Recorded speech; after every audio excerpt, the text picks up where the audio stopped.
You're a police officer. All you want to do is keep bad guys off the streets, away from the elites, confiscate their sweets, delete their Uber Eats, and keep 'em away from Michael Dietz. Well, good thing you've got an eyewitness for your latest crime then. Just give them a list of suspects, get 'em to pick one out, and Bob's your uncle, eh?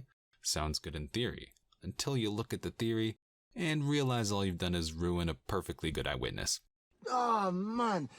You're just ruining it. Look at my lips. You're ruining it.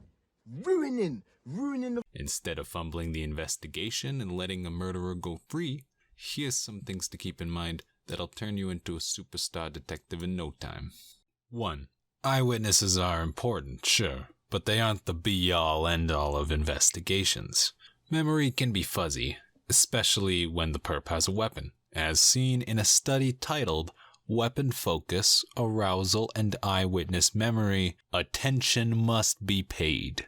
Intense title, I know, but it provides good evidence that says that people can't remember as many features about a situation when there's a weapon involved. 2. When an eyewitness identifies someone and they say they look familiar, there should be alarm bells ringing in your head. This is because a study found that even if someone is confident about their pick, if they can't specify what features stood out to them, then there's a greater likelihood of it being a false positive. 3. Recognize that when an eyewitness says they're confident, they're actually probably right about it. Eyewitness confidence can be a great predictor for the chance of an identification being true. This has been corroborated by another study titled The Relationship Between Eyewitness Confidence and Identification Accuracy, a New Synthesis. And yeah, another doozy of a title, but there's some good research in there.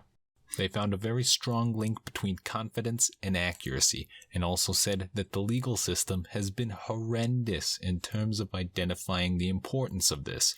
So much so that juries are often told to disregard accounts of confidence for witnesses, like that would do any good. 4. Here's some more things to look out for to hopefully avoid a poor witness being considered as strong evidence, as exhibited in a recent study called Predicting High Confidence Errors in Eyewitness Memory, the Role of Face Recognition Ability, Decision Time, and Justifications.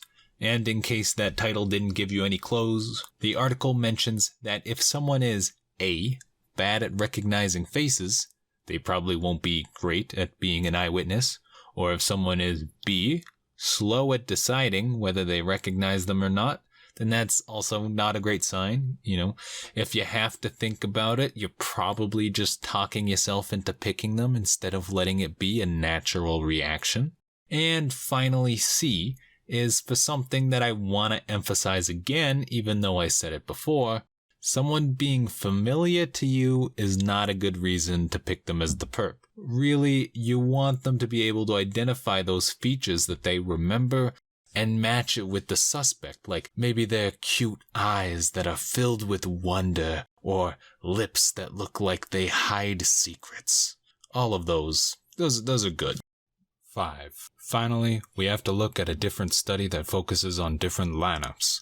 This study used some high-tech analysis to look at whether simultaneous lineups, the kind with all the people lined up at once for the witness to identify, or sequential lineups are better. The study found that if you want the criminal picked out most often, make sure to choose the simultaneous lineup. It is important to note, however, that other studies have found false positives more likely among simultaneous lineups versus sequential ones. So consider for yourself what you find most important, because you can only pick one.